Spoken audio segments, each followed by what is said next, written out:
The countdown has begun. The date is August 26th. And what's scheduled for that day isn't a holiday, it's a deadline. A deadline set by a former U.S. President, Donald Trump, that has the potential to trigger one of the most significant geopolitical and economic crises of our time. A deadline that sees the current 25% tariff on Indian goods skyrocketing to a staggering 50%. A tariff that is not just a number on a spreadsheet. It is a direct blow to the heart of India's economy, and a strategic move that could redefine our nation's role on the world stage. This isn't just about trade. This is about power, influence, and the future of global alliances.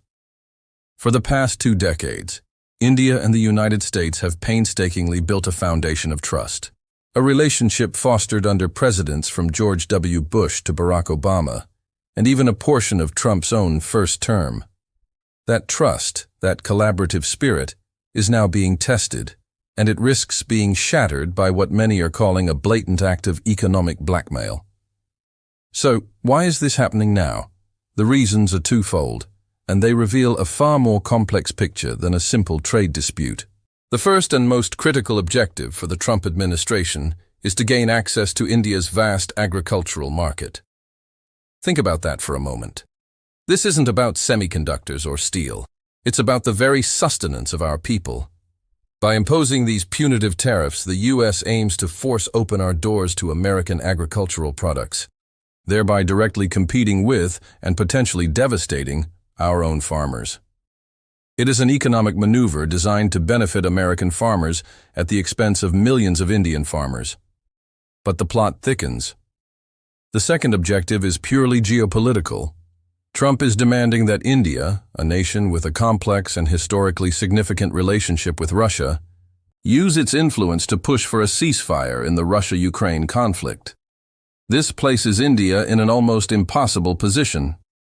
The U.S. is essentially using our economic stability as a bargaining chip to pressure us into a foreign policy decision that could have immense implications for our own strategic interests. Prime Minister Narendra Modi's response has been clear and unwavering.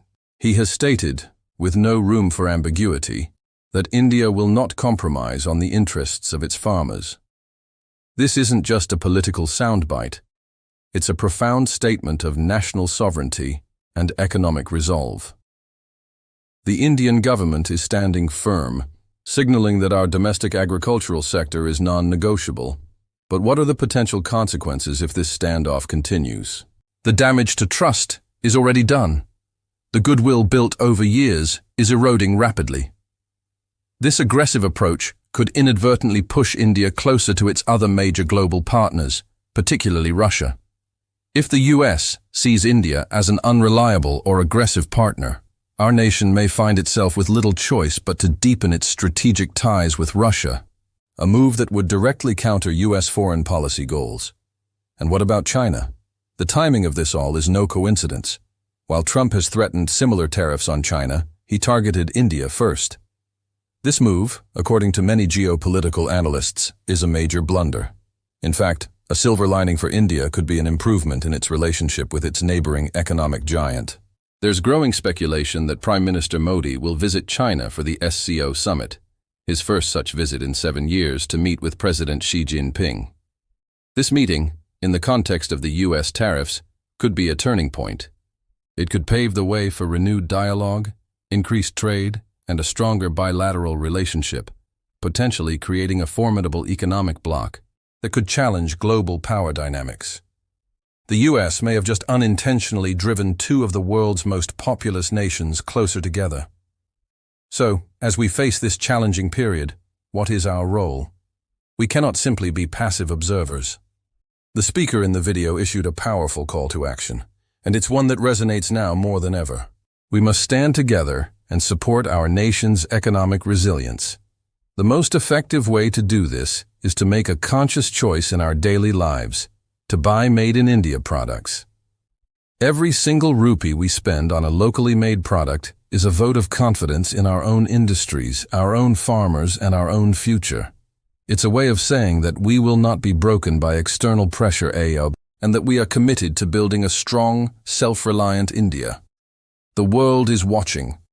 and the choices we make in the coming weeks could determine the course of our nation for years to come. The deadline looms, but so does our opportunity to rise to the occasion.